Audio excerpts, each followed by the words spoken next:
হাজার বছর আগের কথা, যখন দিগন্ত বিস্তৃত সাহারার তপ্ত বালুকাময় প্রান্তরে সূর্যের অগ্নিশিখা প্রখরভাবে দহন করত, আর রাতের আকাশ ঝলমল করত অগণিত তারার মেলায়।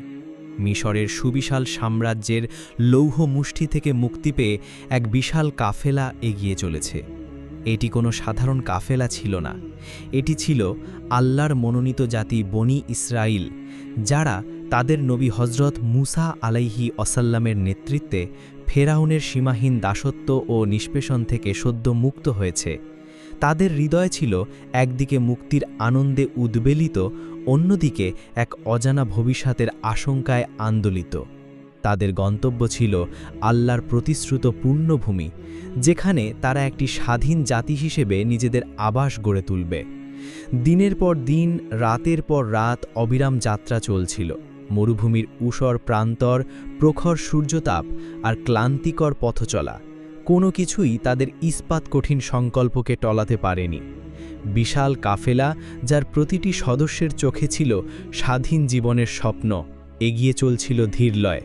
উটের শাড়ি, শিশুদের কলরব আর নারীদের চাপা গুঞ্জন, সব কিছু মিলে এক জীবন্ত ক্যানভাস তৈরি করেছিল মরুভূমির বুকে। হজরত মুসা আলাইহি ওয়াসাল্লাম তাদের পথ প্রদর্শক, আল্লাহর মনোনীত নবী, যার হাতে ছিল অলৌকিক লাঠি আর হৃদয় ছিল আল্লাহর প্রতি অগাধ বিশ্বাস। কিন্তু বিধির লিখন বুঝি অন্যরকম ছিল। একসময় এই বিশাল কাফেলা এসে পড়ল এক অদ্ভুত গোলকধাঁধায়। পথ যেন অদৃশ্য হয়ে গেল। যে পথ ধরে তারা এত দূর এসেছিল, সে পথের চিহ্ন বিলীন হয়ে গেল মরুভূমির বুকে। দিনের পর দিন তারা একই এলাকায় বৃত্তাকারে ঘুরতে লাগল। সূর্য ওঠে, সূর্য ডোবে, কিন্তু পথের কোনো দিশা মেলে না। চারিদিকে শুধু ধুধু বালু আর তপ্ত বাতাস, যেন এক অদৃশ্য প্রাচীর তাদের সামনে পথ বন্ধ করে রেখেছে। বনি ইসরায়েলের লোকেরা ধীরে ধীরে হতাশ হয়ে পড়তে লাগল। তাদের মনে বাসা বাঁধল এক গভীর উদ্বেগ। এই অন্তহীন পরিভ্রমণ তাদের কুড়ে কুড়ে খাচ্ছিল। শিশুদের কচি মুখগুলো ভয়ে ফ্যাকাশে হয়ে যাচ্ছিল। নারীদের চোখে ফুটে উঠছিল অশ্রুজল জিজ্ঞাসা। পুরুষরা নিজেদের মধ্যে ফিসফিস করে কথা বলতে লাগল, আর তাদের দৃষ্টিতে স্পষ্ট হয়ে উঠছিল এক ধরনের অভিযোগ। অবশেষে তারা হজরত মুসা আলাইহি ওয়াসাল্লামকে ঘিরে ধরল। তাদের সম্মিলিত কণ্ঠস্বর মরুভূমির নিস্তব্ধতা ভঙ্গ করে প্রশ্ন তুলল, হে আল্লাহর নবী, এ কি রহস্য? কেন আমরা পথ খুঁজে পাচ্ছি না? কেন আমাদের এই অন্তহীন পরিভ্রমণ? এ পথ হারা অবস্থার শেষ কোথায়? তাদের কণ্ঠে ছিল ভয়, হতাশা আর এক রাশ অভিযোগ। মুক্তির আনন্দ চাপা পড়ে যাচ্ছিল পথ হারানোর যন্ত্রণায়। হজরত মুসা আলাইহি ওয়াসাল্লাম নিজেও চিন্তিত ছিলেন। তিনি জানতেন আল্লাহর ইচ্ছা ছাড়া কিছুই ঘটে না। এই পথ হারানোর পিছনে নিশ্চয়ই কোনো গূঢ় রহস্য আছে। তিনি আল্লাহর কাছে সাহায্য প্রার্থনা করলেন, সিজদায় লুটিয়ে পড়ে তার অপার মহিমা ও প্রজ্ঞার কাছে নিজেকে সমর্পণ করলেন। একই সাথে তিনি তার কওমের সবচেয়ে জ্ঞানী ও প্রবীণ ব্যক্তিদের নিয়ে পরামর্শে বসলেন। তাদের জ্ঞান ও অভিজ্ঞতাকে কাজে লাগিয়ে এই সমস্যার উদ্ঘাটনের চেষ্টা করলেন। হজরত মুসা আলাইহি ওয়াসাল্লাম প্রাজ্ঞজনের উদ্দেশ্যে বললেন, আমাদের এই পথ হারানোর পেছনে নিশ্চয়ই কোনো সুনির্দিষ্ট কারণ আছে। আমাদের কোনো ভুল বা আল্লাহর সাথে করা কোনো প্রতিশ্রুতি ভঙ্গের কারণে এমনটি হচ্ছে না তো? তার কণ্ঠে ছিল এক গভীর জিজ্ঞাসা, যেন তিনি অতীতের কোনো ঘটনার সূত্র খুঁজছিলেন। তখন বনি ইসরায়েলের ধর্মবেত্তাগণ ও প্রবীণ ব্যক্তিরা দীর্ঘদিনের স্মৃতিহাতরে অতীতের ধূসর পৃষ্ঠাগুলো ঘাঁটতে লাগলেন। তাদের মস্তিষ্কে যেন এক ঝড় বয়ে গেল। অবশেষে এক অতি বৃদ্ধ আলেম, যার মুখে ছিল জ্ঞানের গভীর রেখা আর চোখে ছিল প্রজ্ঞার ধুতি, স্মরণ করলেন এক পুরানো শপথের কথা। তিনি বললেন, হে আল্লাহর নবী, আমাদের মহান পূর্বপুরুষ আল্লাহর নবী হজরত ইউসুফ আলাইহি ওয়াসাল্লাম তার মৃত্যুর পূর্বে আমাদের পূর্বপুরুষদের কাছ থেকে একটি কঠিন শপথ নিয়েছিলেন। তিনি থামলেন এক মুহূর্ত, যেন শ্রোতাদের কৌতূহল বাড়াতে চাইছিলেন। তারপর তিনি চালিয়ে গেলেন, হজরত ইউসুফ আলাইহি ওয়াসাল্লাম বলেছিলেন, যখন তোমরা মিশর ত্যাগ করে তোমাদের পিতৃভূমিতে ফিরে যাবে, তখন অবশ্যই আমার মরদেহ তোমাদের সাথে নিয়ে যাবে এবং আমার পূর্বপুরুষদের পাশে দাফন করবে। এই ছিল তার শেষ ইচ্ছা, তার কওমের প্রতি এক পবিত্র আমানত। শত শত বছর পেরিয়ে যাওয়ায় সেই প্রতিশ্রুতিটি প্রায় বিস্মৃত হয়ে গিয়েছিল। প্রজন্মের পর প্রজন্ম গত হয়েছে, মিশরের দাসত্ব তাদের মন থেকে অনেক স্মৃতি মুছে দিয়েছে। আজ যখন তারা মিশর ত্যাগ করছে, সেই মহান নবীর শেষ ইচ্ছাটি অপূর্ণ রয়ে গেছে। এ কারণেই হয়তো আল্লাহ তাদের যাত্রাপথকে আটকে দিয়েছেন, যেন তারা এই গুরুতর প্রতিশ্রুতি ভঙ্গের প্রায়শ্চিত্ত না করা পর্যন্ত এক কদমও এগোতে পারবে না। সমগ্র কাফেলা স্তব্ধ হয়ে এই কথা শুনল। তাদের হৃদয়ে এক গভীর অপরাধবোধ বাসা বাঁধল। তারা বুঝতে পারল, তাদের বর্তমান দুর্দশার কারণ কোনো অভিশাপ নয়, বরং একটি বিস্তৃত প্রতিশ্রুতি। হজরত মুসা আলাইহিসসালাম আলেমের কথা শুনে মুহূর্তে বুঝতে পারলেন, এই গুরুতর প্রতিশ্রুতি ভঙ্গই তাদের দুর্দশার মূল কারণ। তার বিচক্ষণ মন সব কাহিনীর যোগসূত্র খুঁজে পেল। ফেরাউনের অত্যাচার থেকে মুক্তি পেয়েও তারা পথ হারাচ্ছিল, কারণ তাদের ঘাড়ে ছিল এক পবিত্র আমানত লঙ্ঘনের দায়। তিনি কাল বিলম্ব না করে সিদ্ধান্ত নিলেন যে হজরত ইউসুফ আলাইহিসসালামের পবিত্র দেহ খুঁজে বের করে সঙ্গে নিতে হবে। এই মহান নবীর পবিত্র ইচ্ছা পূরণ না হওয়া পর্যন্ত তাদের যাত্রা শুভ হবে না। তিনি সমবেত জনতাকে উদ্দেশ্য করে জিজ্ঞাসা করলেন, তোমাদের মধ্যে কে জানে হজরত ইউসুফ আলাইহিসসালামের সমাধি কোথায়? প্রশ্নটি বিশাল জনসমুদ্রে এক নিস্তব্ধতা নামিয়ে আনল। শত শত মুখ চাওয়াচাওয়ি করতে লাগল, কিন্তু কারোরই কোনো উত্তর জানা ছিল না। দীর্ঘ 400 বছর পেরিয়ে গেছে। মিশরের দাসত্বের আড়ালে প্রজন্মের পর প্রজন্ম জন্ম নিয়েছে এবং মৃত্যুবরণ করেছে। হজরত ইউসুফ আলাইহিসসালামের সমাধি কোথায় তা এখন যেন এক কিংবদন্তির অংশ হয়ে গিয়েছিল। বহু লক্ষ জেখুজি করল, প্রাচীন নথি ঘাঁটল, প্রবীণদের স্মৃতি হাতড়ালো, কিন্তু কোনো নির্ভরযোগ্য সূত্র পেল না। হতাশায় আবার ছেয়ে গেল বনি ইসরায়েলের মুখ। অবশেষে বহু খোঁজাখুঁজির পর একজন লোক এগিয়ে এসে বললেন, বনি ইসরায়েলের এক অতি বৃদ্ধা নারী ছাড়া এই সমাধির সন্ধান আর কেউ জানে না। তিনি একমাত্র জীবিত ব্যক্তি যিনি বংশ পরম্পরায় এই জ্ঞান লাভ করেছেন। তার পূর্বপুরুষেরা ইউসুফ আলাইহিসসালামের সময়কার ঘটনা ও স্থান সম্পর্কে জ্ঞান রেখেছিলেন এবং তিনি তা উত্তরাধিকার সূত্রে পেয়েছেন।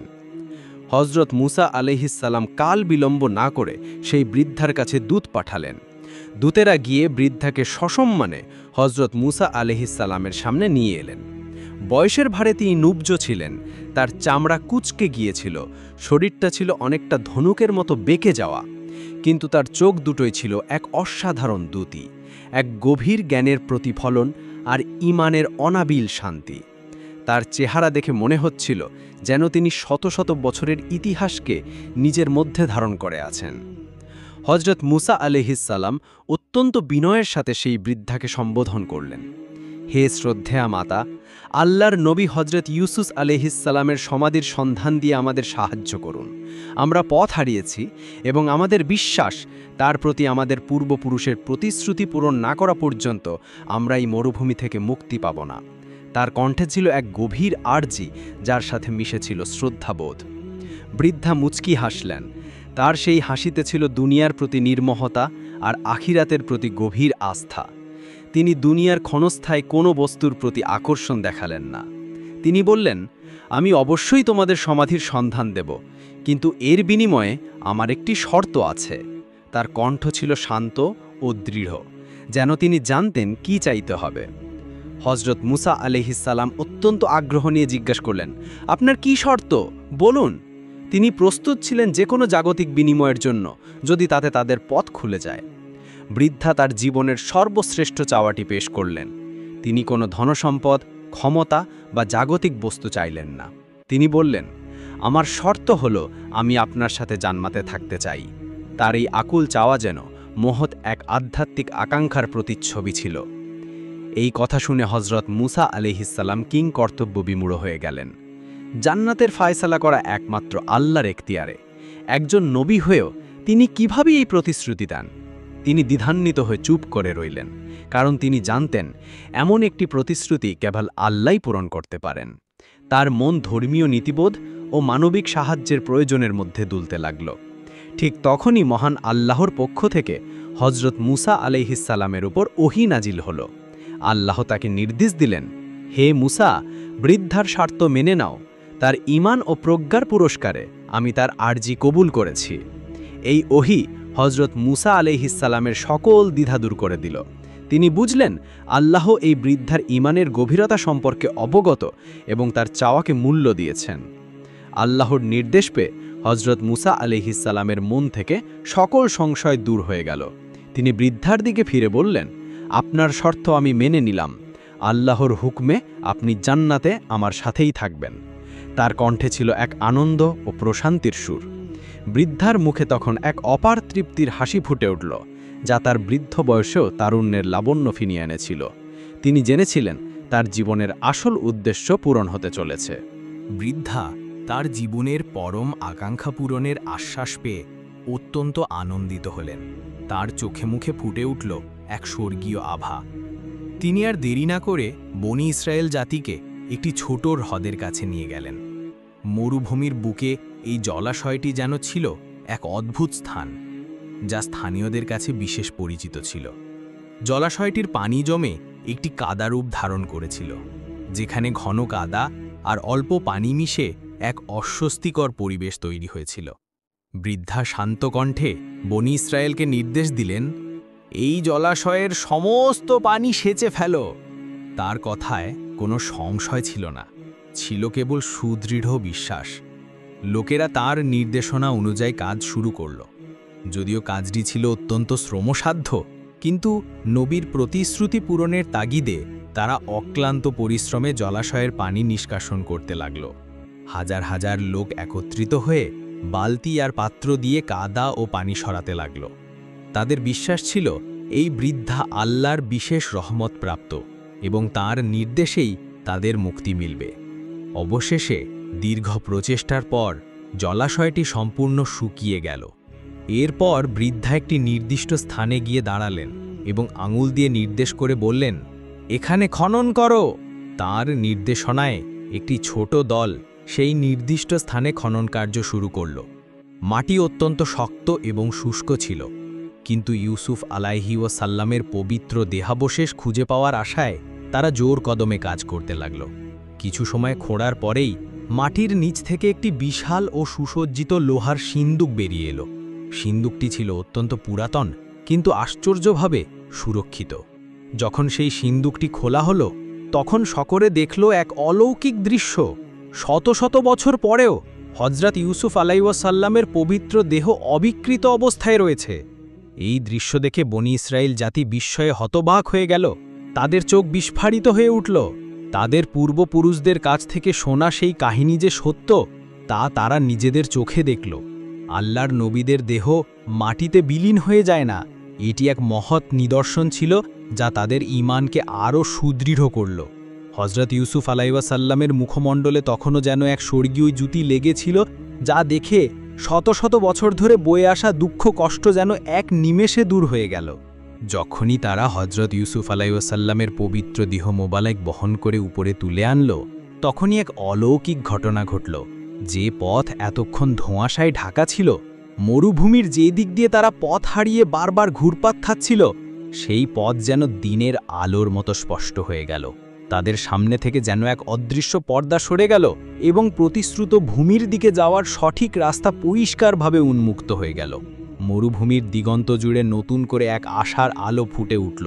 বাতাসে বয়ে এলো এক স্নিগ্ধ সুবাতাস, যা তাদের ক্লান্ত শরীর ও মনে নতুন শক্তি যোগাল। বনি ইসরায়েল জাতি তখন হজরত ইউসুফ আলাইহিওয়াসাল্লামের মরদেহ সসম্মানের সাথে নিয়ে তাদের কাঙ্ক্ষিত গন্তব্যের দিকে যাত্রা শুরু করল। তাদের হৃদয়ে ছিল আনন্দ, কৃতজ্ঞতা এবং আল্লাহর প্রতি অগাধ বিশ্বাস। তারা তাদের প্রতিশ্রুতি পূরণ করেছিল, আর আল্লাহ তাদের জন্য তার রহমতের দুয়ার খুলে দিয়েছিলেন। দীর্ঘদিনের পথ হারানোর কষ্ট, উদ্বেগ ও হতাশা এক নিমেষে দূর হয়ে গেল। তাদের কাফেলা এবার সঠিক পথে এক নতুন উদ্দীপনা নিয়ে এগিয়ে চলল প্রতিশ্রুত পবিত্র ভূমির দিকে। এই কাহিনী আমাদের শেখায় যে সৎ ও আল্লাহর প্রিয় বান্দাদের কাছে দোয়া চাওয়ার সময় দুনিয়ার ক্ষণস্থায়ী বস্তুর পরিবর্তে আখেরাতের চিরস্থায়ী সাফল্যের জন্য দোয়া কামনা করা উচিত। বৃদ্ধার মতো সর্বোচ্চ পুরস্কার অর্থাৎ জান্নাতের জন্য আকাঙ্ক্ষা পোষণ করা একজন মুমিনের লক্ষণ। আমাদের চাওয়া শুধু নিজের জন্য না হয়ে আল্লাহর সন্তুষ্টি ও পরকালীন মুক্তির জন্য হওয়া উচিত। দুনিয়ার বস্তুগত চাওয়া সীমিত, কিন্তু আখেরাতের চাওয়া অসীম। প্রতিশ্রুতি পূরণ করা ঈমানের এক অপরিহার্য অঙ্গ।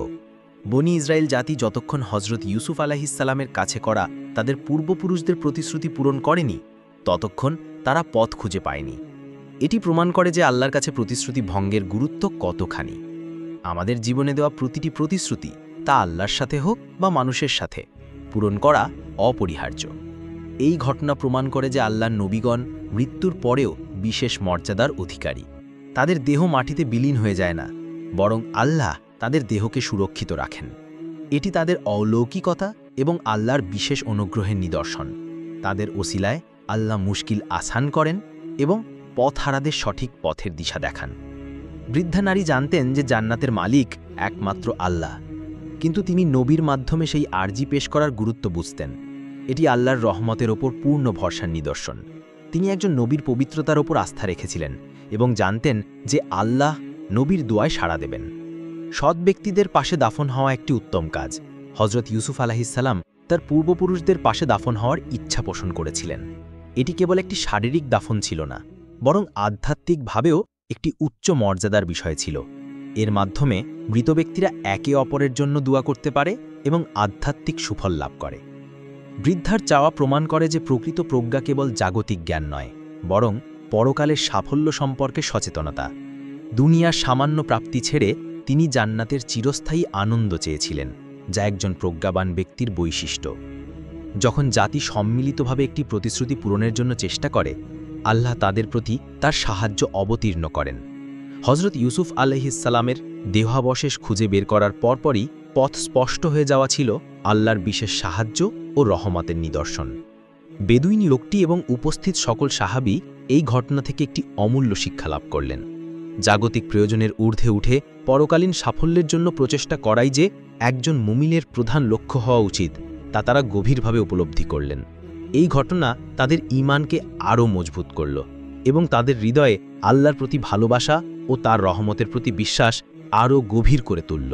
তারা বুঝতে পারল এই দুনিয়া ক্ষণস্থায়ী আর আখেরাতি চিরস্থায়ী ঠিকানা। তাই আমাদের সকল প্রচেষ্টা ও আকাঙ্ক্ষা হওয়া উচিত সেই চিরস্থায়ী জীবনের সাফল্যের জন্য।